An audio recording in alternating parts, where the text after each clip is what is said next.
हरिओम। स्वागत है आप सभी का आज के इस व्याख्यान में। हम सभी लोग अष्टाध्यायी काशिका वृत्ति के साथ पढ़ रहे हैं और उस अध्ययन क्रम में इससे पहले हम लोगों ने 22 सूत्रों तक का अध्ययन कर लिया है। तरप तमपौ घः। तरप तमपौ घः सूत्र में हमने जाना था कि तरप और तमप इन दोनों प्रत्ययों को घ कहा जाता है। क्या कहा जाता है? घ। मतलब क्या है? अब पूरे व्याकरण में किसी भी सूत्र में कहीं भी कभी भी घ कहा जाए, यह कार्य घ के स्थान पर होगा या घ के परे रहने पर होगा, ऐसा कुछ भी कहा जाए तो घ का मतलब तरप और तमप प्रत्यय। ठीक है, तो आज उससे आगे पढ़ते हैं बहु गण वतु डति संख्या। बहु गण वतु डति संख्या, खाली इतने हैं। सूत्र में ही सूत्र का अर्थ दिख रहा होगा आप लोगों को।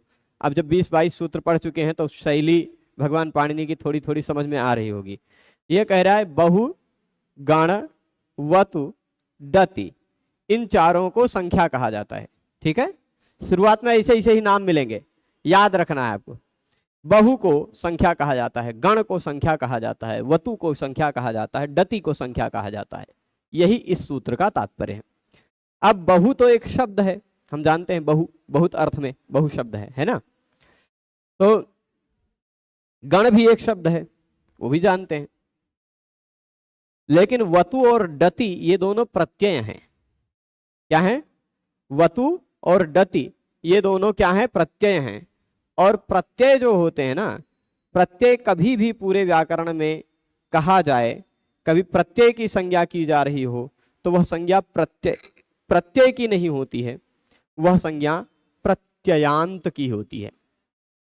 इसकी होती है प्रत्ययांत की।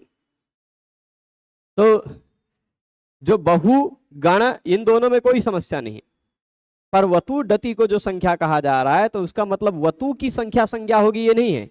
वतु प्रत्यय लगकर बने हुए शब्द की संख्या संज्ञा होगी और डति प्रत्यय लगकर बने हुए शब्द की संख्या संज्ञा होगी। ठीक है, जहां कहीं भी प्रत्यय का उल्लेख हो व्याकरण में, वहां उस प्रत्यय शब्द से प्रत्यय की कोई संज्ञा हो रही हो तो वहां उस प्रत्यय की संज्ञा नहीं होती।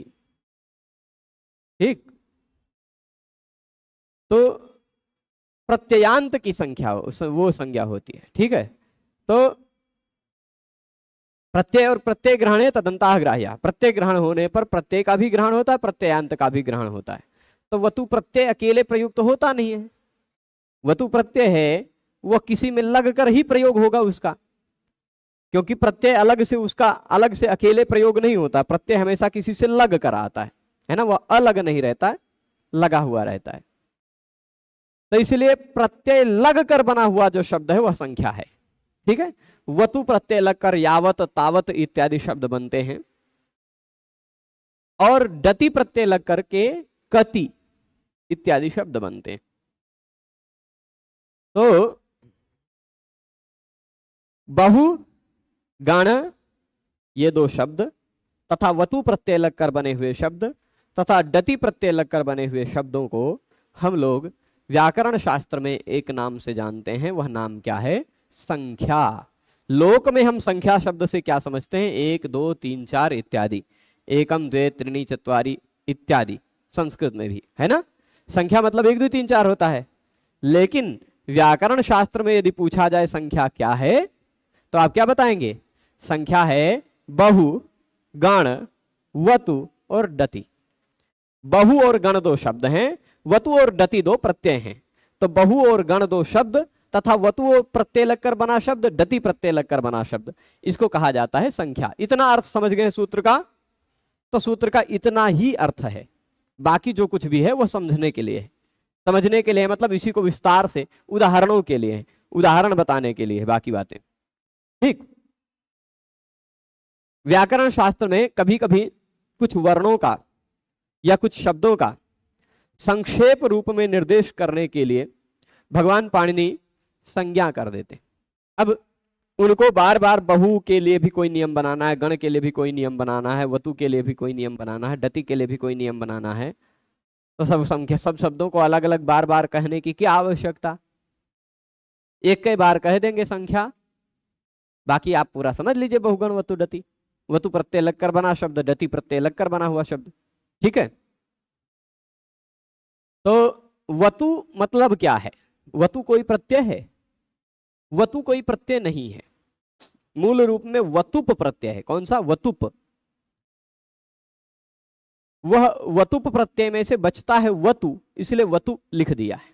ठीक है, वतु का मतलब वतु कोई प्रत्यय नहीं है, वतुप प्रत्यय। वतुप आधा प भी है उसके साथ साथ। ठीक है, तो बहु का मतलब क्या है? बहु शब्द के अर्थ होते हैं बहुत अधिक, जिसको अंग्रेजी में कहा जा सकता है, क्या कहते हैं? बहुत सारे बालक हैं, उसको क्या कहेंगे? मेनी कहेंगे ना, मेनी कहेंगे शायद। और या क्या कहते हैं? बहुत सारे, बहुत सारे, बहुत सारे, हिंदी में समझ गए होंगे, है ना? उसी अर्थ में बहु शब्द है। ये मत समझिएगा कि सास वाली बहू है यहाँ। ठीक है, तो ये बहु समझ गए हैं। गण शब्द का भी दो अर्थ है। गण शब्द गिनती के अर्थ में है, ठीक, और गण शब्द गण गण गिनने अर्थ में भी है। और गण शब्द का अर्थ एक टीम भी होता है, टीम, है ना? तो गण वतु, वतु क्या है? वतु एक प्रत्यय है। वतु मतलब वतुप प्रत्यय। ठीक, यहां एक समझिएगा, अर्थ तो होते हैं, गण शब्द के दो अर्थ होते हैं, लेकिन गण शब्द का गिनना अर्थ जो है उस अर्थ में संख्या कहा जाएगा। ठीक, गण शब्द का गिनना अर्थ है, उस अर्थ में संख्या कहा जाएगा। गण शब्द का यदि ग्रुप अर्थ है, टीम अर्थ है, तो उस अर्थ में संख्या नहीं कहा जाएगा। ठीक है, गिनने अर्थ वाला जो गण है उसको संख्या कहा जाएगा। ठीक है, और उसी तरह जो अधिक अर्थ में, जैसे वृक्षे बहूनि फलानि सन्ति, वृक्ष पर बहुत सारे फल हैं, बहुत सारे। कक्षायाम बहवः छात्राः सन्ति, यहां जो बहु बहु दिखाई पड़ रहा है वह बहु शब्द संख्या संज्ञक होगा, परंतु बहुत का मतलब मात्रा में भी होता है कभी कभी। जैसे कहते हैं कि सरयू जी में बहुत पानी है, तो यहां इस बहुत की गणना संभव नहीं है, है ना? जिस बहुत की गणना संभव हो ऐसे बहु को यहां बहु शब्द से लिया गया है। सरयू जी में तो बहुत पानी है, पर वो बहु जो है, उस अर्थ वाला बहु जो है, उसकी संख्या संज्ञा नहीं होगी।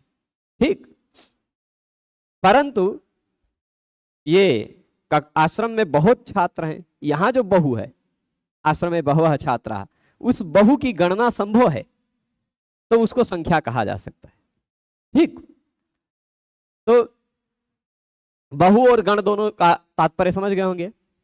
वतु प्रत्यय के बाद में है वतु जो है ना, एक यद तदेतेभ्यः परिमाणे वतुप। सूत्र क्या है? यद तदेतेभ्यः परिमाणे वतुप।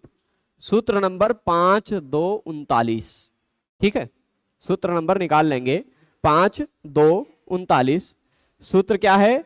यद तदेतेभ्यः परिमाणे वतुप।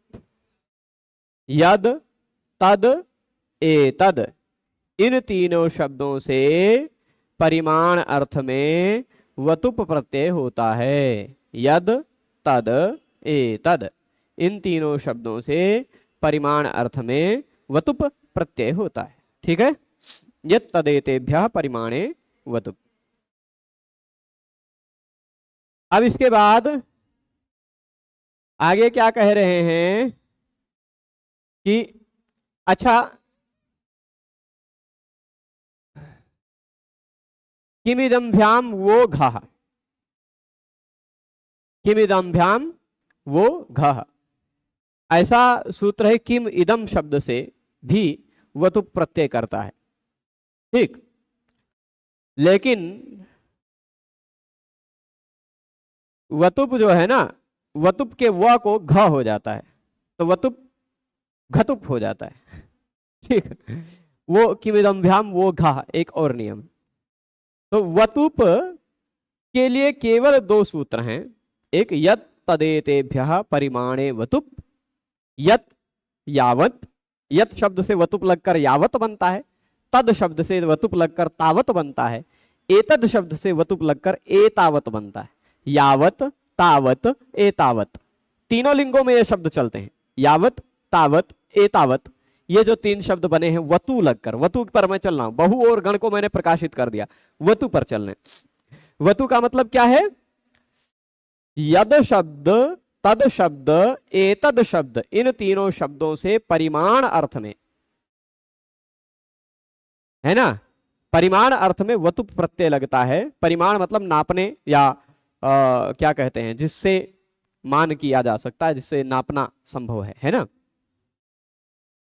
तो यत परिमाणम, जितना परिमाण है, इस अर्थ में यावत कहा जा सकता है। यत परिमाणम मतलब यावत, तत् परिमाणम तावत, एतत् परिमाणम एतावत, ठीक, ऐसा अर्थ लिया जाता है। परिमाण अर्थ में वतुप प्रत्यय लगता है जो है यत तदेतेभ्यः परिमाणे वतुप 5-2-39 नंबर सूत्र से लगता है। उसी के तुरंत बाद 5-2-40 नंबर सूत्र भी है, किमिदम्भ्याम वो घ, ठीक है। किम इदम शब्द के बाद भी वतुप प्रत्यय लगता है, पर वतुप प्रत्यय के व के जगह पे घ हो जाता है। अब जब कभी भी घ हो जाता है तो वतुप बन गया घतुप, घत, वतुप का बचता है वत, घतुप का बचता है घत, घत बचेगा ना। पर यहां भी है वतुप ही, वतुप के व के जगह पे घ हो गया है, और प्रत्यय का पहला वर्ण घ आ जाए तो आयने ई नी यह फटखा छघाम प्रत्यय आदि नाम से घ के जगह पे ईय हो जाता है, ईय। तो ईय अत इयत, तो किम इयत कियत बन जाता है ना। और इदम यत इयत, ठीक, कियत और इयत ये दोनों शब्द बनते हैं, कियत इयत ये दो शब्द बनते हैं कहां से? ये भी वतुप प्रत्यय लगकर बने हुए शब्द हैं। घ हो जाने के कारण य दिखाई पड़ रहा है, वत नहीं दिखाई पड़ रहा है, यत दिखाई पड़ रहा है, पर है ये दोनों शब्द ही। कुल मिलाकर के आपको 5 शब्द ऐसे मिलेंगे, यावत, तावत, एतावत, कियत और इयत, इयत। ये 5 शब्द हैं वतुप प्रत्यय बनकर मूल रूप से बनते हैं। मैं पांचों को यहां एक बार लिख देता हूं, क्योंकि हो सकता है सुनने में कुछ लोगों को वर्ण इधर उधर सुनाई पड़ गया हो। तो यद शब्द से जब वतुप लगता है तो बन जाता है यावत, ठीक। उसी तरह तद शब्द से वतुप लगता है तो बन जाता है तावत, एतद शब्द से जब वतुप लगता है तो बन जाता है एतावत, यावत तावत एतावत। और फिर उसके बाद इदम और किम शब्द से जब वतुप प्रत्यय लगता है तो वतुप का व को घ बन जाता है और फिर घ को ईय हो जाता है, इसलिए किम शब्द से जब वतुप लगता है तो बन जाता है कियत, ठीक। और इदम शब्द से जब वतुप प्रत्यय लगता है तो बन जाता है ईयत। ये 5 शब्द ही वतुप प्रत्यय लगकर बनते हुए हैं, 5 ही, ठीक। अब इन 5 शब्दों को तीनों लिंगों में हम प्रयोग कर सकते हैं, यद्यपि इसको पुल्लिंग में करेंगे तो यावत जैसे भगवत का भगवान हो जाता है, वैसे यावत का यावान, यावंतो, यावंतः, है ना। भगवत शब्द है मूल रूप में, भगवान भगवंतो भगवंता हो जाता है जैसे, वैसे यावान यावंतो यावंतः ऐसा रूप बनता है, ठीक। वैसे ही तावान तावंतो तावंतः और एतावान एतावंतो एतावंतः, ठीक।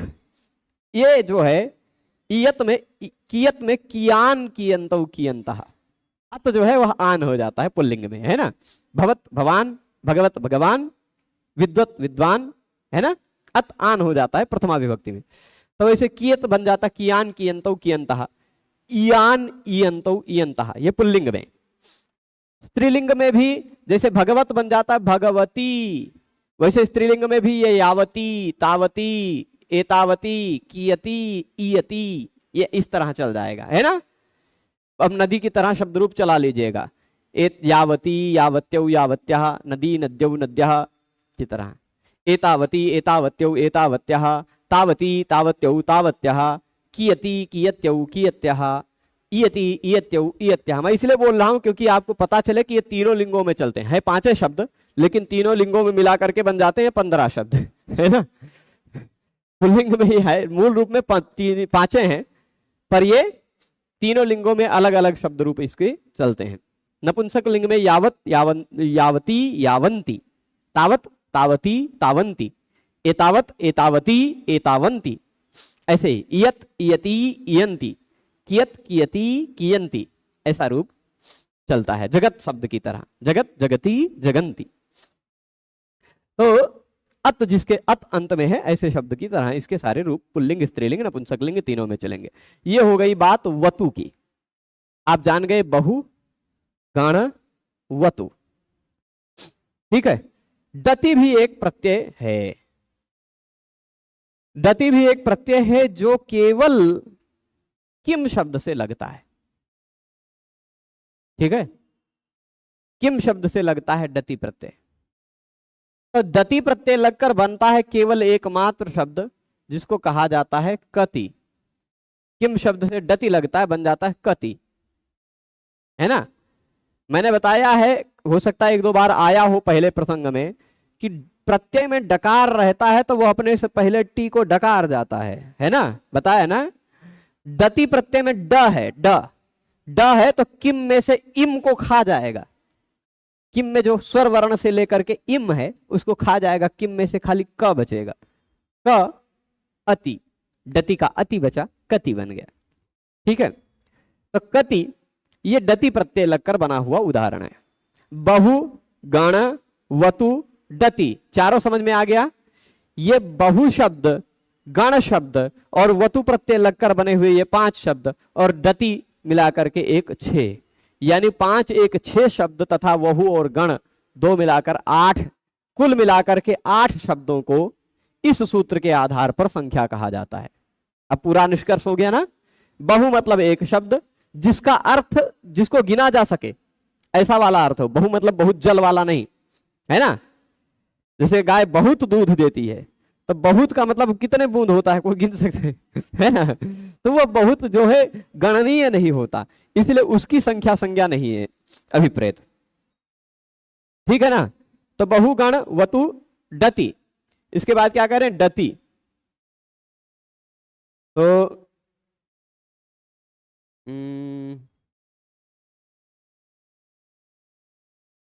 यहां देखिएगा,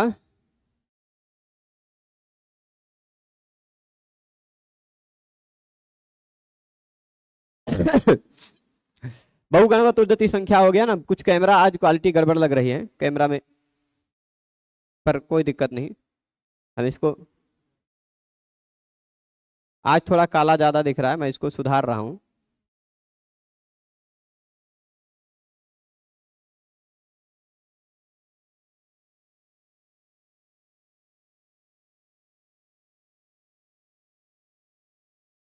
कोई दिक्कत नहीं,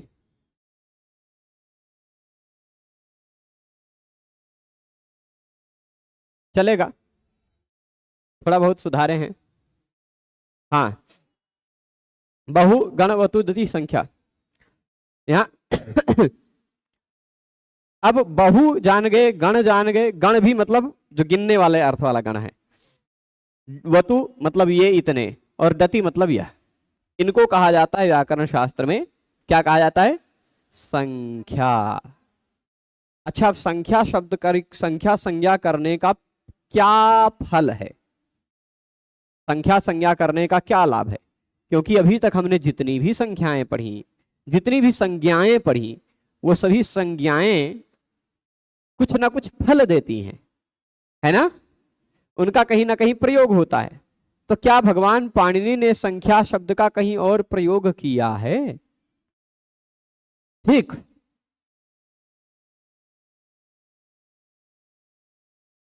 तो एक और विशेष बात यह है, विशेष बात यह है, बहु, गण, वतु, दति संख्या से इतने को संख्या कहा गया है।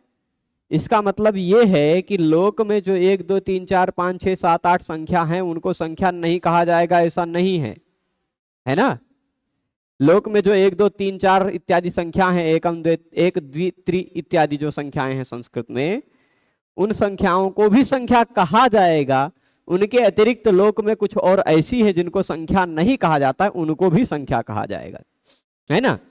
यानी भगवान पाणिनि ने देखा कि बहुत सारे नियम ऐसे हैं जो उन सारी 1 2 3 4 इत्यादि संख्याओं पर लग रही हैं, पर उसके साथ साथ बहु शब्द, गण शब्द, वतु प्रत्ययांत शब्द और डति प्रत्ययांत शब्दों पर भी लग जा रहे हैं। तो इसलिए भगवान पाणिनि ने इन सबको भी संख्या बना दिया। ठीक है, ये सभी भी क्या है? संख्या ही है, कि अब सीधे संख्या कह करके नियम बनाएंगे, वो सभी के लिए नियम लग जाएगा। ठीक है, तो अब अष्टाध्यायी में कोई अलग सूत्र लोक में प्रसिद्ध संख्या को संख्या बनाने के लिए नहीं किया है। इसलिए जहां कहीं भी संख्या कह करके भगवान पाणिनि कोई काम करना चाहते हैं, वहां वह कार्य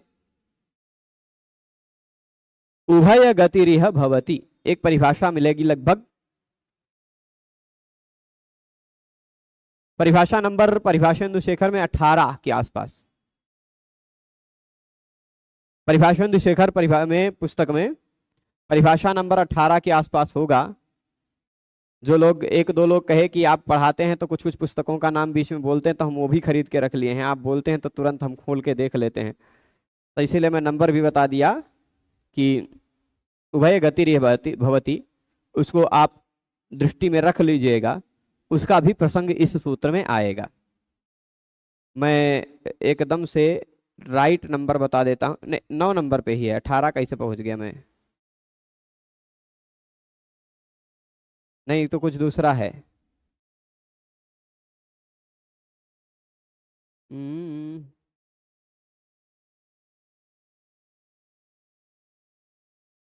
देख लेता हूँ, बहुत दिन हो गया पढ़े हुए। 9 नंबर ही है ना, पर उससे पहले कौन सा परिभाषा है? वह उभय गतिरिह भवति वाला कृत्रिम कार्य संप्रत्ययः गौण मुख्य और गौण मुख्य कार्य संप्रत्यय, प्रधान प्रधान एवं प्रधान कार्य संप्रत्यय, ये खाली इतना है। लेकिन फिर भी उभय गतिरिह भवति ये दूसरा होगा, तो फिर पता नहीं कैसे मुझे ध्यान में आ गया। ठीक है,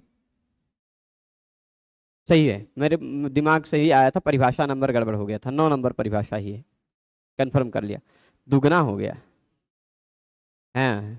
तो 9 नंबर की परिभाषा है परिभाषा शेखर में। इतना जल्दी कैसे आ गई? हो सकता है किसी पुस्तक में कुछ और हो।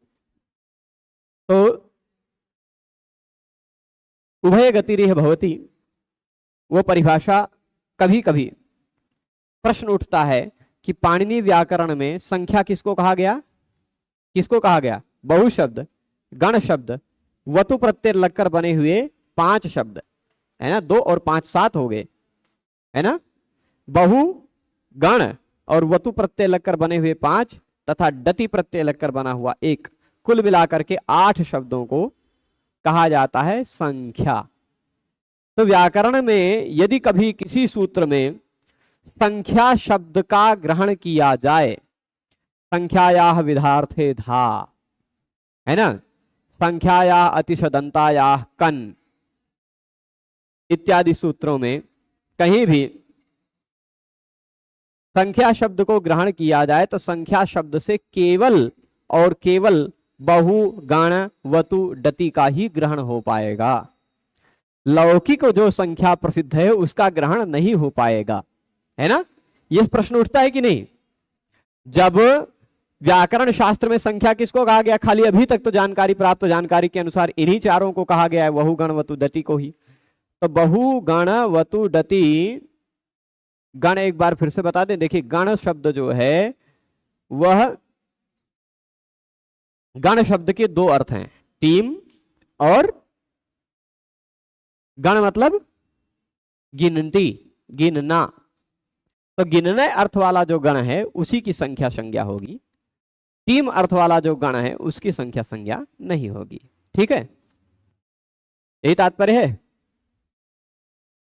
तो पालीवाल हर्ष जी कह रहे हैं नानुबंध कृतमने काल, उनको कुछ मिल रहा है परिभाषा, ऐसा नहीं है। उभय गति रेह भवती परिभाषा के बारे में मैं चर्चा कर रहा था कि जब कभी पूरे व्याकरण में कभी भी किसी सूत्र से संख्या शब्द का उल्लेख मिल जाए, किसी सूत्र में संख्या शब्द का उल्लेख मिल जाए, तो व्याकरण में तो संख्या केवल इन चारों को कहा गया है अभी तक प्राप्त जानकारी के अनुसार। तो 1 2 3 4 के लिए कैसे नियम बन पाएगा वो? तो कहे यह व्याकरण शास्त्र में उभय गति ही भवती, दोनों गति होती है। दोनों गति होती है मतलब कि एक तो कृत्रिम संज्ञा है और एक अकृत्रिम संज्ञा है। कृत्रिम मतलब जिसको बनाया गया है।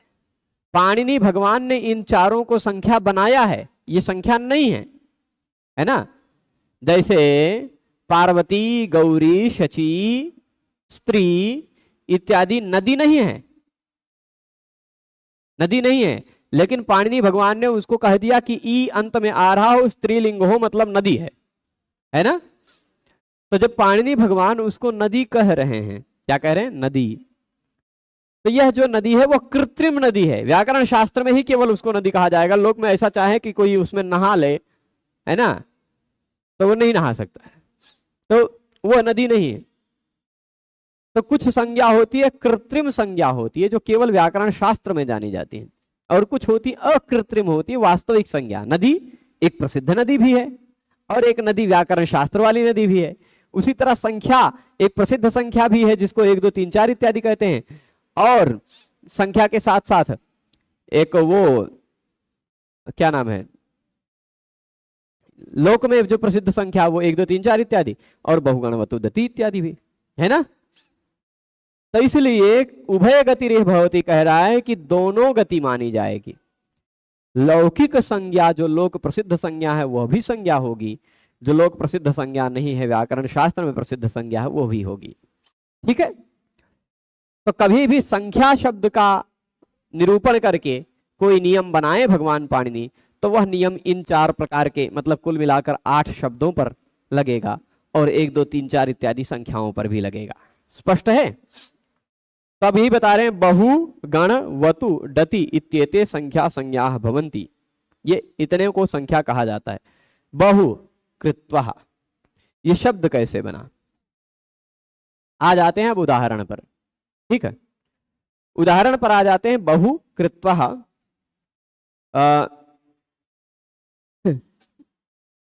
जो कृत्वसुच प्रत्यय है, कौन सा प्रत्यय है? कृत्वसुच प्रत्यय है। बहुकृत्वः, गणकृत्वः, फिर उसके बाद यावत कृत्वः, तावत कृत्वः इत्यादि बनते हैं। तो अथवा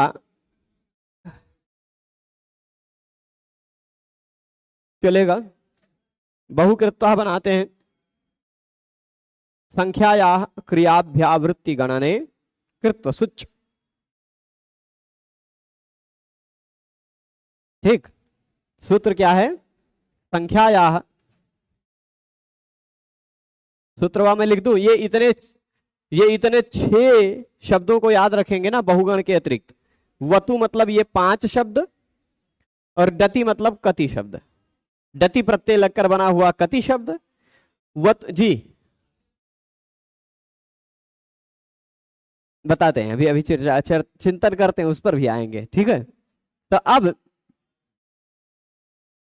बहु गण वतु डति 4 हुआ। अब इसके बाद हाँ, ये चारों संख्या संज्ञा हो गई। इतने को मिटा दें तो हम एक सूत्र लिख दें। संख्यायाः, सूत्र क्या है? संख्यायाः, या विसर्ग को मिटाया जा सकता है कि नहीं है, शायद देखना पड़ेगा। संख्यायाः क्रिया विसर्ग है, मुझे ऐसा लगता है, क्योंकि क के परे रहने पर विसर्ग का लोप नहीं होता है। तो संख्यायाः क्रियाभ्यावृत्ति गणने, क्रियाभ्यावृत्ति गणने प्रत्यय लगता है कौन सा? कृत्वसुच। कृत्वसुच ऐसा एक प्रत्यय है। क में नीचे री है, आधा त है, फिर व है, फिर सुच है, कृत्व सुच। सूत्र नंबर यदि आप देखना चाहें तो 5, 4, 17 पर देख सकते हैं। अष्टाध्यायी में यदि आप पलट कर देखना चाहें तो 5, 4, 17 पर उस सूत्र को निकाल कर देख सकते हैं। संख्यायाः क्रियाभ्यावृत्ति गणने कृत्व सुच। ठीक है, सूत्र क्या कहता है? किसी संख्या सूचक शब्द से, समझिएगा, जो संख्या है उस संख्या से कृत्वसुच प्रत्यय लगता है, संख्या से कृत्वसुच प्रत्यय लगता है। ठीक है, अब संख्या का मतलब क्या? बहुगण वतुदति भी और एक द्वि त्रि चतुर इत्यादि भी है ना। तो संख्या जो है उससे यदि क्रिया की अभ्यावृत्ति गणना हो रही, क्रिया की आवृत्ति, जैसे कह दे एक कोई व्यक्ति एक ही क्रिया को अनेक बार करता है तो वह क्रिया की अभ्यावृत्ति है ना। जैसे हम ऐसे कह दें कि मैं दिन भर में 3 बार भोजन करता हूं, तो मेरे भोजन क्रिया की 3 बार अभ्यावृत्ति हो रही है कि नहीं? तो वह मैं 3 शब्द के बाद कृत्वसुच प्रत्यय लगा सकता हूं, पर 3 शब्द के बाद कृत्वसुच नहीं लगेगा, उसका अपवाद आ जाएगा, द्वित्रि चतुर्भ्या सुच लग जाता है। कृत्वसुच नहीं लग जाता है, द्वित्रि चतुर्भ्या सुच, कृत्वसुच के अर्थ में ही सुच खाली लग जाता है। तो द्वि भोजनम करोमि, त्रि भोजनम करोमि, चतुः भोजनम करोमि, 2 बार, 3 बार, 4 बार, ऐसा बार अर्थ में। तो संख्या सूचक शब्द से बार, कितनी बार कितनी क्रिया की अभ्यावृत्ति हुई है, उस अर्थ में कृत्वसुच प्रत्यय लग जाता है। ठीक है, तो गण बहुकृत्वा मतलब बहुत बार, बहुकृत्वा मतलब बार बार, बहुत बार, ऐसा अर्थ है। बहुधा, तो यह कृत्वसुच वाला जो है वह कृत्वसुच प्रत्यय कहां लगता है? संख्या सूचक शब्द से ही लगता है। पंचकृत्वा, 5 बार, पंचकृत्वा, पंच भी तो एक संख्या है, लौकिक संख्या भी संख्या है, और ये जो 8 शब्द हैं वो भी संख्या है ना। तो जो बता रहा था पंचकृत्वा, षट्कृत्वा इत्यादि शब्द भी बनेंगे। फिर इसके बाद बहु गणकृत्वा, गणु से भी वही कृत्वसुच प्रत्यय लगा। तावत कृत्वा, तावत शब्द से वही उसी सूत्र से कृत्वसुच प्रत्यय लग गया। और फिर उसके बाद कति, डति प्रत्यय लग करके ये बहु का उदाहरण मिल गया, बहु का उदाहरण मिल गया ना, गण का उदाहरण मिल गया, वतु का उदाहरण मिल गया, और फिर डति का उदाहरण मिल गया, कति कृत्वा। हाँ, कृत्वसुच प्रत्यय, कृत्वसुच प्रत्यय लगता है। प्रत्यय कौन सा है? कृत्वसुच। कृत्वसुच में से उ और च गायब हो जाता है, बचता है कृत्वस, उसी स को विसर्ग होकर कृत्वा बन जाता है। ठीक, कृत्वसुच का कृत्वा बन जाता है। ठीक है, तो ये हो जाएगा तावत कृत्वा, कति कृत्वा, ये सारे बहु गण वतु डति, इन चारों को संख्या कहा गया ना। इसी तरह लौकिक संख्या में भी पंचकृत्वा, षट्कृत्वा इत्यादि भी कृत्वसुच प्रत्यय लगेगा। ठीक है, तो अब एक तो कृत्वसुच प्रत्यय वाला संख्या संज्ञा का फल हमको मिल गया, संख्यायाः क्रियाभ्यावृत्ति गणने कृत्वसुच। अगला एक सूत्र है संख्याया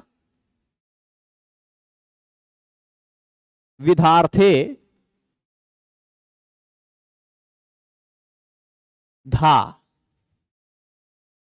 संख्याया विधार्थे धा। ये प्रसंग बस आ रहे हैं सूत्र ना, आपको लग रहा है हम पढ़ रहे हैं वास्तविक में केवल बहुगण वतुदति संख्या, लेकिन आपको प्रसंग में आ गया संख्याया क्रियाभ्यावृत्ति गणने कृत्वसुच। वो जब दोबारा आएगा उस भविष्य में 5वें अध्याय में पढ़ते पढ़ते, तब हमारे लिए पुनरावृत्ति हो जाएगा। और ये भी वही आएगा जब भविष्य में पढ़ते पढ़ते संख्याया, तो वहां भी प्रसंग यह पुनरावृत्त हो जाएगा। केवल अभी इतना बता दे रहे, संख्या सूचक शब्द से विध अर्थ में धा प्रत्यय लगता है। ठीक, जैसे पंचविध, पंचविध 5 प्रकार का, ऐसा कहना हो, है ना, 2 प्रकार का, 3 प्रकार का, बहुत प्रकार का, ऐसे प्रकार अर्थ में कहना हो, विध अर्थ में कहना हो, उस विध अर्थ में संख्या सूचक शब्द से धा प्रत्यय लगता है। ठीक, उसका उदाहरण देखिए, ये संख्या है कि नहीं, उससे धा लग गया, बहुधा बन गया ना। गण भी संख्या है तो गण से भी धा प्रत्यय लग जाएगा, गणाधा। तावत वतु भी संख्या है ना, वतु संख्या से भी जब धा प्रत्यय लग गया तो तावत धा, तावत धा, तावत धा बन जाएगा, ता को द हो जाएगा झलाम जशवंते नियम से। ठीक, झलाम जशवंते नहीं लगेगा, झलाम झसी लग सकता है, झस है। फिर उसके बाद तावत काहा या झलाम जशवंते ही लगाइएगा, कोई दिक्कत नहीं। धा विध अर्थ में, प्रकार अर्थ में, उतने प्रकार का, जैसे बहुधा बहुत प्रकार का, गण प्रकार का, और फिर उसके बाद तावत प्रकार का, उतने प्रकार का, है ना, उतने प्रकार का। जैसे कह दें यावत भवान इच्छति तावत धा, तावत तावत, उतने प्रकार का, जितना आप चाहते हैं, यावत धा तावत धा। उसी तरह अब धा हो गया वतु में, डति में कति धा, कितने प्रकार का भाई, कति धा, कितने विध, ये समझ गए। संख्या शब्द की संख्या संज्ञा का फायदा क्या हो गया, एकधा द्विधा त्रिधा पंचधा षोधा सप्तधा अष्टधा इत्यादि धा धा उस संख्याओं में भी हमने देखा है, इन संख्याओं में भी देखा है।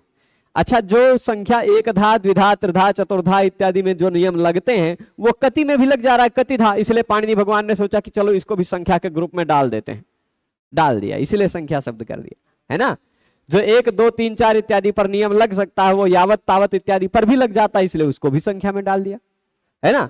बहुगण को भी उसी में डाल दिया, इसलिए चलेगा। अब इसके बाद संख्या या अतिशदंता या कन, एक और सूत्र है वो भी बता देते हैं। संख्या या अति दंता या कन, प्रत्यय जो लगता है वो प्रत्यय यहां नीचे लिख देता हूं, कन। ठीक, सूत्र क्या है, संख्या या अतिशदंता या कन। ठीक है, तो अब संख्या संज्ञा का फल क्या क्या है वो मैंने बता दिया। क्या क्या संख्या संज्ञा होती है, तो संख्या या क्रियाभ्यावृत्ति गणने कृतसुच से कृतसुच प्रत्यय सभी संख्या संज्ञक शब्दों पर ही लग सकता है। संख्या या विधार्थ्य धा से धा प्रत्यय लगना है संख्या सूचक शब्दों से, तो संख्या मतलब बहुगण वतु डति से भी लग सकता है वो धा प्रत्यय। संख्या या ये अतिशदंता या कन, संख्या शब्द हो साथ ही साथ उसके अंत में ती ना आ रहा हो, शत ना आ रहा हो, अतिशत, ती अंत में जिसको हो वह त्यंत कहा जाएगा, शत है जिसके अंत में वह सदंत कहा जाएगा। तो ती अंत में ना हो, शत अंत में ना हो, ती मतलब विंशति, शत यानी 63 चत्वारिंशत पंचाशत, सत सत अंत में दिखाई पड़ रहा है ना, तो विंशत 63 चत्वारिंशत पंचाशत वो सारे के सारे सदंत संख्याएं हैं। कौन सी संख्याएं, सदंत, सत सत सत अंत में आ रहा है ना, 63 61 32 33 चतुस्त्रिंशत सत सत सत शब्द सुनाई पड़ रहा है, चत्वारिंशत पंचाशत, है ना। और साथ ही साथ जिसके अंत में ती सुनाई पड़ रहा हुआ त्यंत कहलाएगा, ती अंत वाला, विंशति, षष्टि, टी भले ट हो गया है पर है ती, मूल रूप में ती है, टी बन जाता है, अशीति, सप्तति, नवति, ती ती ती, ये सारे संख्याएं ती अंत वाली हैं। और ये क्या, ये सारे भी संख्या हैं, ये लोक प्रसिद्ध संख्या है। ठीक, मैंने बताया कि लोक में प्रसिद्ध जो संख्याएं हैं वो भी संख्या हैं, और लोक में प्रसिद्ध संख्याओं के अतिरिक्त कुछ ऐसे शब्द हैं जिनमें भी वो नियम लग जाते हैं, जिनमें भी वो नियम लग जाते हैं जो नियम संख्या सूचक संज्ञाओं शब्दों पर लगते हैं। जो नियम 1 2 3 4 इत्यादि पर भी लगते हैं, वह नियम कुछ और शब्द भी हैं जिन पर भी लग जाते हैं। तो ऐसे जो शब्द हैं उन शब्दों को यहां बता दिया। और जो लोक में प्रसिद्ध संख्या वो तो पता है, वो तो पता ही है।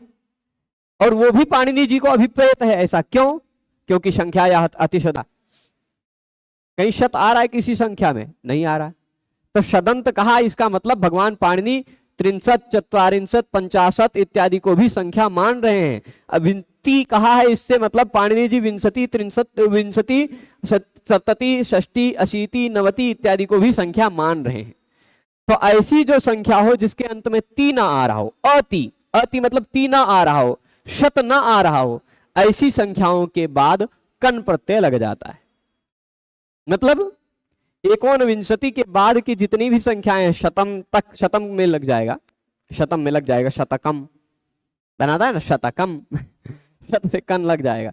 परंतु क्योंकि शत में शत अंत में नहीं, शत अ अंत में है। जैसे 63 में त हलंत है, पर शतम में त पूरा है, तो वो शत अंत नहीं कहा जाएगा, शतंत नहीं कहा जाएगा, वह शतांत है, या अतांत है, या तांत, या अकारांत, आंत है, अ अंत में है उसके, है ना। तो अब संख्या हो, संख्या मतलब ये भी संख्या, और संख्या मतलब 1 2 3 4 इत्यादि भी संख्या। ऐसी संख्याओं में जिसमें ती न आता हो, शत न आता हो, ऐसी संख्याओं से कन प्रत्यय लग जाता है। अब यहां ती का मतलब, ती जिसके अंत में आता हो उससे यहां तात्पर्य हमको केवल वही लेना है, विंशति, सप्तति, अशीति, नवति, ये वाले ती लेना है, कति को नहीं लेना है। ठीक है, क्योंकि वहां लौकिक संख्या में ही वह अभिप्राय है, कति में नहीं लेना है। क्यों? अभी आगे स्पष्ट होगा। तो अब देखिएगा, बहु भी संख्या है ना, उससे कन लग गया, बहु कहा। गण भी संख्या है, कन लग गया, गण कहा। और फिर यावत मतलब वतु वाला भी संख्या है, उससे तावत कहा, यावत कहा, है ना। फिर उसके बाद कति है, उसको भी कति कहा, है ना, डति। ऐसे ही शतकम इत्यादि सब बनते हैं। ठीक है, पंचकम, सप्तकम, अष्टकम, नवक, दशक, है ना, ये सब क जुड़ जाता है, वो कन प्रत्यय है। संख्याया अतिशदंताया कन। ठीक है, तो ये संख्या संज्ञा होने के और क्या क्या फल हैं वो मैंने बता दिए। ठीक है, क्या क्या, और फिर उसके बाद और एक उदाहरण क्या दे रहे हैं, बहुकृत्वा कृत। एक मिनट, डिस्कनेक्ट हो गया है, रिकनेक्ट हो जाए।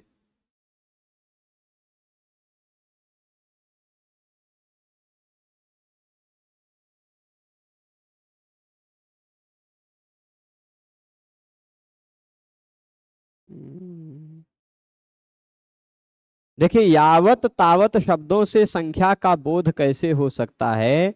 नहीं हो रहा है, इसीलिए तो इनको अलग से संख्या कहनी पड़ी। भाई 1 2 3 4 इत्यादि जो संख्या है वो संख्या प्रसिद्ध है, प्रसिद्ध है कहने की जरूरत नहीं है। जो प्रसिद्ध नहीं है उसी को तो कहने की आवश्यकता है, इसीलिए कह रहे हैं। ठीक है, प्रश्न समझ में आ गया होगा, है ना। तो अब हाँ, यहां और भी है कुछ बातें।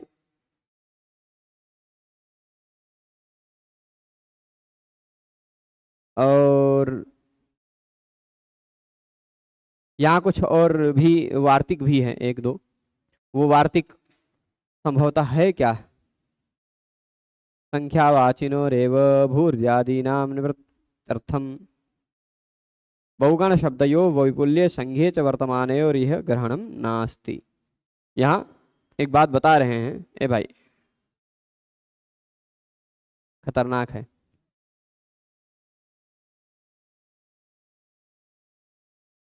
बहुत तेज भटक रहे हैं इनको।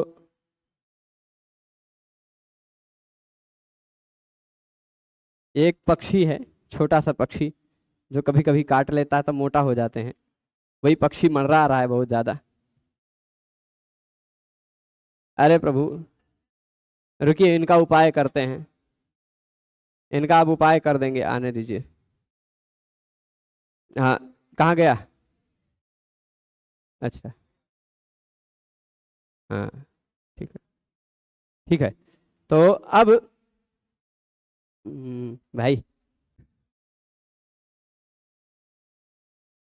ये कहीं पंचर कर देगा तो नुकसान हो जाएगा, कहीं पंखे में लड़ गया है शायद, अभी बहुत ज्यादा मंडरा रहा है। ठीक है, तो मैं बता रहा था इसको, ये मिट गया कुछ कुछ, चलिए ठीक है। कभी कभी थोड़ा थोड़ा डिस्टरबेंस आता है।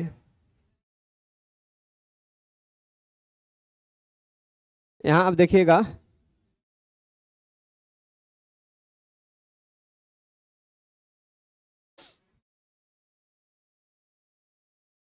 यहाँ पर बहुकह हो गया, संख्या शब्द बाहुल्य में हो गया। क्या क्या विषय बचा है? तावत कृतः, बहुधा, बहुकः, फिर उसके बाद हाँ, डति प्रत्यय लगकर संख्या।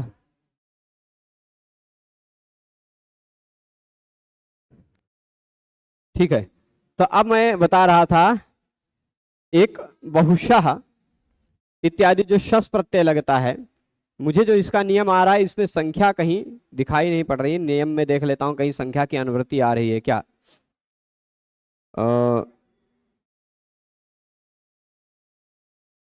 कहीं संख्या की अनुवृत्ति आ रही है क्या, क्योंकि जो इसका नियम है वह, उस नियम में मुझे कहीं संख्या दिखाई नहीं पड़ रही है। और बहुअल्पार्थात छस्कार का दन्यतरस्याम, इसी से शस प्रत्यय लगकर बहुशा बनता है, अल्पशा तसिलाद। बहुअल्पार्थात छस्कार का दन्यतरस्याम, यहाँ पर शाह क्यों उदाहरण दिया है, वह शाह शस प्रत्यय वाला जो उदाहरण है वो यहाँ नहीं होना चाहिए, मुझे ऐसा लग रहा है। पर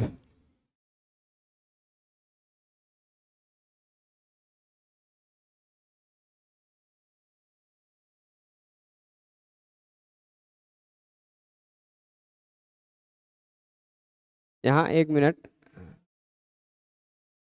ठीक है। संख्यिक वचनाच्च विप्सायाम,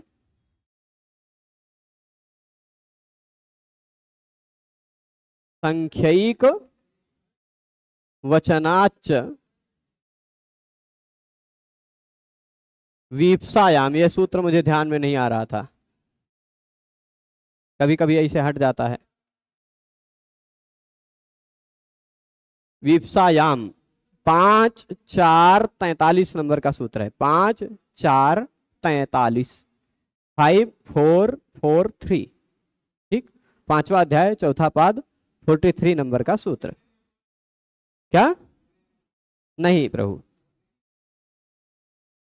अंग्रेजी में, कोई अंग्रेजी में पढ़ना हो आपको तो सीके वासु ने है एक, उन्होंने अंग्रेजी व्याख्या लिखी है, वो एससी वासु हैं, एससी वासु, वो आप पढ़ सकते हैं, है ना। तो संख्यिक वचनाच्च विप्सायाम, ये कहता है संख्या एक वचन हो, उससे विप्सा अर्थ में कारक से शस प्रत्यय लगता है विकल्प से। ठीक, तो संख्या का एक वचन हो तो बहुशः, बहुसंख्या है, एक वचन में शस प्रत्यय लग जाएगा। गणशः, तावत सह, तावत सह होगा लेकिन तावत छह बन जाएगा, सस छोटी है, शस प्रत्यय इसी सूत्र से, संख्यिक वचनाच्च विप्सायाम। इसमें सस नहीं लिखा है, इसी के पिछले सूत्र में 5 4 42 में लिखा है, अष्टाध्यायी में देखिए 5 4 42, इसी के जस्ट पीछे वाला सूत्र है, उसमें सस दिखाई पड़ रहा है, बहुफल्पार्थात छस कारकाद अन्यतरस्याम, है ना, वहां पर शस लिखा है पिछले सूत्र में, वहां से संख्यिक वचनाच्च विप्सायाम आ जाता है। ठीक है, तो ये शस प्रत्यय लग करके, शस प्रत्यय लग करके बन जाता है क्या, गुरु जी, कियत काल पर्यंतम का अर्थ क्या होगा? भित लोगों को बोलते हैं, सुना है। बहुत कियत काल पर्यंतम, कितने समय तक, ठीक, ये तात्पर्य होता है। तो अब देखिएगा, संख्यिक वचनाच्च विवसाय में समझ गए कि सस प्रत्यय लगता है संख्या शब्द से, तो बहु संख्या है सस लग गया, गण संख्या है सस लग गया, वतु प्रत्यय लगकर बना हुआ तावत यावत इत्यादि संख्या है सस लग गया, और फिर उसके बाद डति प्रत्यय लगकर बना हुआ कति शब्द भी संख्या है, इसलिए कतिशस, कतिशा है। ये शस जो है वह शस बहु अल्प अर्थ में है, बहु अल्प अर्थ में नहीं है, वीप्सा अर्थ में। वीप्सा, वीप्सा का तात्पर्य होता है पुनः पुनः निर्देश करने के लिए। जैसे कह दें बहुशः, मतलब बहुत बार बार मैंने तुमसे कहा है ये बात, ठीक, पुनः पुनः, पुनः पुनः निर्देश के अर्थ में। कतिशः, कितने बार, बार बार बार बार, ऐसा, ठीक। वैसे ही शस अर्थ में है, वीप्सा अर्थ में। तो अब यहां बहुगण शब्द, यहां तक पहुंच समझ गए होंगे आप लोग। बहुगण वतु डति संख्या में आप कहां पहुंच गए? बहु शब्द, गण शब्द, वतु और डति ये दोनों संख्या संज्ञक होते हैं। बहुकृत्वा, गण, बहुधा, बहुकः, बहुशः, बहुगण, ये हो गया। कृत्वा में कृतसुच प्रत्यय है, बहुधा में धा प्रत्यय है, बहुकः में कन प्रत्यय है, बहुशः में शस प्रत्यय है ना। उसी तरह यहां भी कृतसुच, धा, कन, शस, कृतसुच, धा, कन, शस, कृतसुच, धा, कन, सच, सस, है ना। सारे उस तरह से बन जाएंगे। ऐसे ही एक शाह वो भी कहते हैं पंचशाह, है ना। कन प्रत्यय जो है ना, संख्या या अतिशदंता या कन, मुझे लगता है स्वार्थ में होना चाहिए। एक मिनट में इसको कंफर्म कर लेता हूं। संख्या या अतिशदंता या कन का अनुवृत्ति क्या आ रही है, मुझे प्रसंग नहीं याद है 5वें अध्याय का, पर तात्पर्य क्या है? आर्हाद अपगोपुच्छ संख्या परिमाण, संख्यावाची शब्द जिसके अंत में ती अथवा शत न हो, उसमें आर्हीय प्रकरण में कन प्रत्यय होता है। आर्हीय कई अर्थों में है, ठीक, कई अर्थों में है, मतलब आर्हीय प्रकरण है पूरा का पूरा। कहां तक? अर्हाद अगोपुच्छात, 5-1 से लेकर के लंबा चौड़ा है, कई अर्थों में है, पर फिर भी पंच भी क्रीतम, क्रीत अर्थ में भी है पंचकम। जैसे 5 रुपए से जिसको खरीदा गया उसको भी पंचक कहा जा सकता है। 5 का समूह हो गया उसको भी पंचक कहा जा सकता है। समूह अर्थ में भी है, क्रीत अर्थ में भी है, कई अर्थों में है ना। तद्धित प्रत्यय में उसको 5वें अध्याय में पढ़ेंगे, ठीक है। कौन सा? कतिका, वो भी कितने रुपए में खीर खरीदा गया, कतिका, कितने रुपए में खरीदा है, कतिका, है ना। अथवा कितने का समूह है, ऐसे सब भी। तो अब ये बहुगण वतुदति संख्या ये हो गई ना। अब यहां बहु शब्दयो, बहुगण शब्दयो हो, एक बात और बता रहे हैं कि बहु शब्द और गण शब्द, इन दोनों शब्द का वैपुल्य अर्थ में, संघ अर्थ में वर्तमान होने पर यहां ग्रहण नहीं है। संख्यावाचिनो रेव, संख्या सूचक जो बहु शब्द हैं, बहुत संख्या सूचक होना चाहिए। बहु शब्द वैपुल्य अर्थ में है, यदि वैपुल्य मतलब विपुल, जैसे विपुल जल है, समुद्र में कितना जल है, विपुल, मात्रा अर्थ में है, मतलब संख्या गणना नहीं संभव है, उस अर्थ के संख्या यहां बहु शब्द का ग्रहण नहीं है। गण शब्द का जो संघ अर्थ में, टीम अर्थ में है, उसका ग्रहण यहां नहीं है, ठीक। मैंने वो बता दिया, ये बात पहले ही बता दी है कि जो विपुल अर्थ में तथा टीम अर्थ में बहु और गण शब्द है, उनका ग्रहण नहीं है। संख्या अर्थ में है, यानी गण मतलब गिनना, संख्यान करना, और बहु मतलब बहुत सारे हैं जहां जिनको गिना जा सकता है, ऐसे उन अर्थ में ही सर्वनाम यहाँ ये संज्ञा है, ठीक। संख्या संज्ञा भूर्यादीना निवृत्त्यर्थम संख्या संज्ञा विधीयते। यहां से भूर्यादीनाम निवृत्त्यर्थम संख्या संज्ञा विधीयते। हाँ, संख्याया अतिशदंताया कन हो गया, भूर्यादीनाम निवृत्त्यर्थे संख्या हैं बातें इसमें, और बहुत सारी बातें हैं।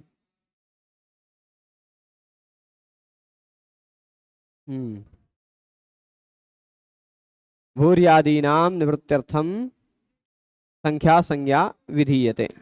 अच्छा, समय बहुत ज्यादा हो गया, चलेगा, फिर भी खींचते हैं थोड़ा सा और पढ़ देते हैं कि संख्यावाचिनो रेव, यानी संख्यावाची शब्दों का ही यहाँ ग्रहण है। भूरी इत्यादि शब्दों का, भूरी इत्यादि का, भूरी भूरी भूरी जानते हैं? भूरी भूरी, धन्यवाद, ऐसा कहते हैं ना। तो भूरी इत्यादि शब्दों का निर्देश न हो सके, भूरी इत्यादि शब्दों की निवृत्ति के लिए, ठीक है, संख्या संज्ञा विधीयते। अर्धपूर्व पदश्च पूर्ण प्रत्ययांतः संख्या संज्ञो भवतीति वक्तव्यम समासकन विद्यार्थम अर्ध पंचम सूर्प। अच्छा है, इसमें और कई चीजें, वार्तिक हैं, एक दो वार्तिक हैं, उनको भी समझेंगे। पर यहाँ ये जो भूर्यादि नाम क्या कह रहे हैं, भूर्यादि नाम निवृत्त्यर्थम संख्या संज्ञा विधीयते अर्थपूर्व पदश्च पूर्ण प्रत्ययांतः संख्या संज्ञो भवतीति वक्तव्यम समासकन विध्यर्थम। दो बातें हैं, ये दोनों जो लिखे हुए हैं ये दोनों क्या हैं, वार्तिक हैं। तो ये यहाँ वार्तिक का सीधे सीधे शब्द बदला हुआ मिल जाता है कहीं कहीं काशी का व्याख्या में। फिर भी भूरी प्रभूत इत्यादि शब्द हैं, भूरी आदि मतलब आदि शब्द से और किसका किसका ग्रहण किया जा सकता, वही मैं खोज रहा था। तो भूरी, भूरी मतलब भी बहुत होता है, और प्रभूत मात्रा में, प्रभूत, प्रभूतम धनम अस्ति, प्रभूत धन है। तो भूरी शब्द है, प्रभूत शब्द है, ऐसे कुछ और शब्द हैं जिनकी संख्या संज्ञा ना हो सके, इसलिए यहाँ संख्या शब्द है ना, संख्या संज्ञा का विधान किया गया है, ठीक है, भूरी इत्यादि की निवृत्ति के लिए। संन्यास व्याख्याकार यहाँ कहते क्या हैं कि भूरी प्रभूतम इत्येवम आदयस्तज्जातीयाः प्रचुर विशेषवाचिनः शब्दाः। भूरी प्रभूत प्रचुर इत्यादि जो शब्द हैं उनका भी, उनकी संख्या संज्ञा न हो जाए, इसीलिए बहुगण शब्द का संख्या संज्ञा कर दी गई। बहु अर्थ में भूरी भी है, बहु अर्थ में प्रचुर भी है ना, प्रभूत भी है। तो इन सब शब्दों की भी संख्या होने लग जाती, इन सब शब्दों की भी संख्या संज्ञा होने लग जाती, इसलिए केवल बहु शब्द को ही लेना है, केवल गण शब्द को ही लेना है, इसलिए बहुगण शब्द को कह दिया गया है। भूरी प्रभूत प्रचुर इत्यादि शब्दों को नहीं लेना है, भूरी इत्यादियों की निवृत्ति के लिए संख्या संज्ञा यहाँ बहुगण शब्दों की गई है। आगे कह रहे हैं कि अर्धपूर्व पदश्च पूर्ण प्रत्ययांतः संख्या संज्ञो भवति इति वक्तव्यम समासकन विध्यर्थम। अब इस वार्तिक को समझने के लिए हमको समास की बात कुछ समझनी पड़ेगी, पूर्ण प्रत्यय की बात समझनी पड़ेगी, जो अभी तक पूर्णतः आपसे अपरिचित है, ठीक। पर थोड़ा सा संस्कार के लिए बता देता हूं, रिवाइज हो जाएगा कल के व्याख्यान में, तो ये ज्यादा मजबूत हो जाएगा। जैसे हिंदी में हम 1 2 3 4 इत्यादि संख्या गिनते हैं, इसको कहा जाता है संख्या। पर अगर हम कह दें आज कौन सी तिथि है भाई, कौन सी तिथि है, आज है चतुर्दशी, है ना, चतुर्दशी ही है ना। तो यदि हम ऐसा कह रहे हैं कि आज चतुर्दशी है, तो इसका मतलब 14 तिथियां एक साथ आ गई हैं क्या, 14 तिथियां हैं कि 14वीं तिथि है। तो 14 और 14वीं में अंतर है। जब हम 14 कहते हैं तो 14 का मतलब 14 लोग रहेंगे तभी कह सकते हैं, है ना। 14 कहने पर 14 लोगों का बोध होगा, लेकिन हम कह दे रहे हैं 14वां, तो वह केवल उसी एक ही व्यक्ति का बोध होगा, है ना, पूर्ण, इसको पूर्ण कहा जाता है। जैसे यहाँ 3 लोग बैठे हैं, हम कहते हैं 3 तीन यहाँ आओ तो तीनों लोग आएंगे, लेकिन तीसरा यहाँ आओ कह दें तो तीसरा मतलब केवल एक ही व्यक्ति आएगा, है ना। तीसरा मतलब कोई एक ही व्यक्ति जो तीन में तीसरे नंबर पर बैठा है। भाई दूसरा वाला, तो दूसरा वाला मतलब दो है भले ही, लेकिन है वो कोई व्यक्ति एक ही, है ना। तो ऐसे ही कहते हैं कि इस क्लास में जो 16वें नंबर पर बैठा वो इधर आया, ऐसा कह दें। तो 16वें पर बैठा है उसको वैसे बुला रहे हैं, तो इसका मतलब 16 लोग आएंगे या नहीं, 16 नंबर पर जो बैठा वो व्यक्ति आएगा, है ना। तो इस तरह की जो संख्याएं होती हैं, पहला, दूसरा, तीसरा, चौथा, पांचवा, छठा, सातवां, आठवां, इस अर्थ में संस्कृत में पूर्ण प्रत्यय होते हैं, पूर्ण प्रत्यय।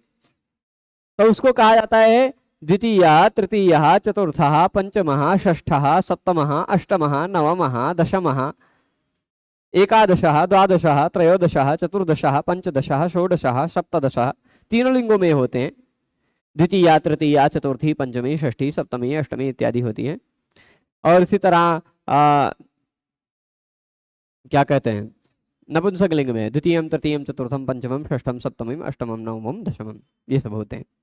ठीक है, तो ये है पूर्ण संख्या है, ये सब पूर्ण। इन सभी शब्दों को बनने में आपको देख ले, पंचमा हमें मह दिखाई पड़ रहा है लेकिन षष्ठा हमें ठा है ना। चतुर्था हमें था है ना। तृतीय हमें यह है, कहीं यह, कहीं था, कहीं मह, है ना। तो ये सब जो है ये अलग अलग प्रत्यय हैं, इन प्रत्ययों को पूर्ण प्रत्यय कहा जाता है। क्या कहा जाता है?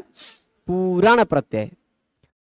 तो यही कह रहे हैं कि अर्धपूर्व पदस्य पूर्ण प्रत्ययांतः, ऐसा कोई समास लगकर बना हुआ शब्द है, जैसे मैं दिखा रहा हूं अर्ध पंचम। कौन सा शब्द है? अर्ध पंचम। तो यहां अर्ध पंचम शब्द में अर्ध है पूर्व पद में, अर्ध है पूर्व पद में, पूर्ण प्रत्ययांत शब्द है उत्तर पद में। तो अर्ध पूर्व पद पूर्ण प्रत्ययांत, इस अर्ध पंचम को भी हम संख्या कह सकते हैं, अर्ध पंचम को भी हम संख्या कह सकते हैं। सूत्र से नहीं हो रहा है, ये वार्तिक से हो रहा है। ठीक है, उसका क्या फल है, उन सारी बातों को हम लोग अग्रिम व्याख्यान में देखते हुए कल पढ़ेंगे। आज थोड़ा समय ज्यादा हो रहा है, और सभी से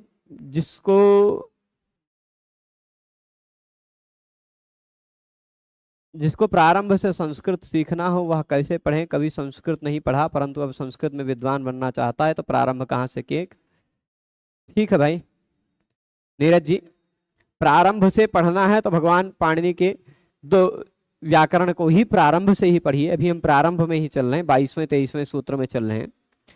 ये 35-36 नंबर का भाग है, इसको पहले भाग से आप देखना, प्रारंभ कर दीजिए, हो जाएगा ना। प्रश्न है वृद्धिर्यस्य चामादिस तद्वृद्धम। अच्छा, आइए प्रश्न का उत्तर देने को मैंने कहा था। सभा सन्नयने भवः में प्रथम आ, केवल आ को मान करके यदि एकाकी आ होता तो उसको वृद्धि नहीं कही जाती, वृद्ध संज्ञा नहीं हो पाती, यह तात्पर्य है। कुछ होगी बात और उसको देख करके हम बताएंगे, ठीक है। और फिर इसके बाद और कोई प्रश्न है? ठीक है, चलेगा। विषय को यही संपन्न करते हैं। सभी लोग जुड़े रहे उसके लिए सभी को बहुत बहुत धन्यवाद। नमो नमः। आप लोग इस सारे व्याख्यानों को अधिकाधिक लोगों तक पहुंचा सकते हैं, जिससे जो लोग नहीं भी जुड़कर अभी नहीं पढ़ पाते हैं वो लोग बाद में जा सकते हैं। वो लोग मतलब क्रमशः अभी पहले के वीडियोज को देख करके आगे का लाइव भी पढ़ सकते हैं, है ना। और अभी पहले अध्याय तक ऐसा नहीं है कि आप बीच में आ रहे हैं तो समझ में नहीं आएगा, आएगा। बीच में भी आ रहे हैं जो शुरुआत से एकदम नहीं पढ़े हैं, बीच के भी सूत्रों को पढ़ रहे हैं तो समझ में आ रहा होगा, है ना। पर शुरू से पढ़ने का एक और आनंद है। ठीक है, हाँ, सुप्तिगंतम पदम में अंत ग्रहण क्यों किया गया, वह सुप्तिगंतम पदम सूत्र पढ़ते समय हम लोग देख लेंगे। ठीक है, अर्थ लिया जा सकता था, क्यों नहीं किया गया, तरपतम की तरह ही कहा जा सकता था, पर क्यों नहीं कहा गया वो बताएंगे। ठीक है, अभी चलेगा। सभी लोगों को जुड़े रहने के लिए बहुत बहुत धन्यवाद। मुझे थोड़ा जरूरी कार्य से जाना है, और उस कार्य के लिए 6:30 बजे से ही फोन आ रहे हैं मेरे पास, तो मैं निकलूंगा। सभी लोग पूरे व्याख्यान में जुड़े रहे, उसके लिए बहुत बहुत धन्यवाद। नमो नमः। जरूरी काम है प्रभु, हमें कमरा देखना है, कमरा। हम्म।